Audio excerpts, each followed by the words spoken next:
Okay, this course is Human Resource Management, Gaining a Competitive Advantage. It's the 13th edition.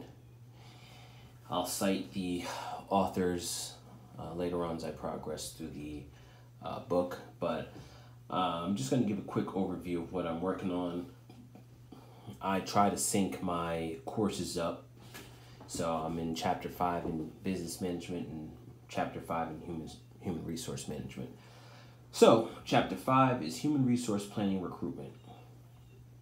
The objectives of this chapter are: discuss how to align a company's strategic direction with its human resource planning. Click on the link. An overview of human resource planning is depicted in Figure 5.1. The process consists of forecasting, goal setting, and strategic planning, program implementation, and evaluation. Really butchered that. We discuss each of these stages in the next section of this chapter. Okay, so I'll describe the figure in it. Forecast of labor demand leads to forecast of labor surplus or shortage. Forecasts of labor supply also contribute to forecasts of labor or surplus or shortage.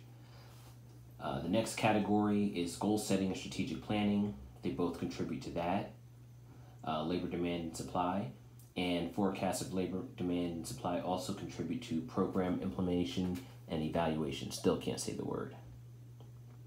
Okay, so that's the first section.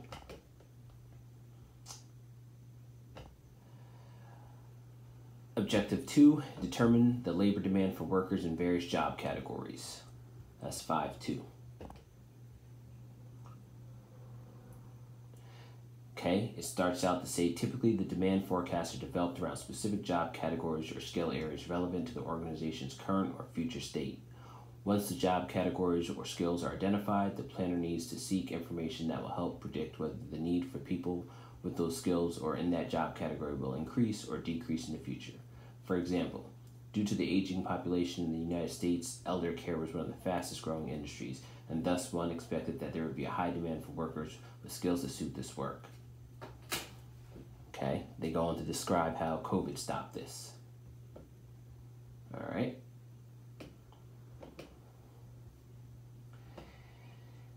The next section is 5.3.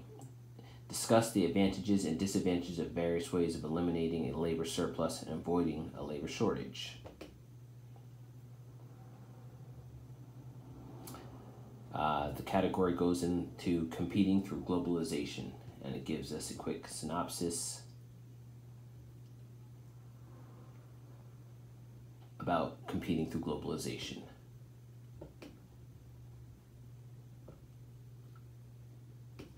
Next is 5.4.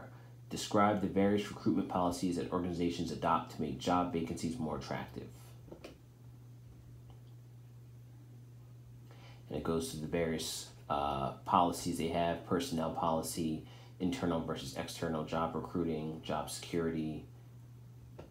We'll go into more of those as we get to the section. Next is 5.5. List the various sources from which job applicants can be drawn, their relative advantages and disadvantages, and the methods for evaluating them. Okay. Section 5.6. Explain the recruiter's role in the recruitment process. This limits the limits the recruiter faces and the opportunities available. Okay. So that is our overview of the sections we're going to start with. I'm going to actually go back and see specifically what the professor wants us to see, wants us to overview in the chapter. They usually have certain topics that stand out that they make a note of that they want you to be familiar with.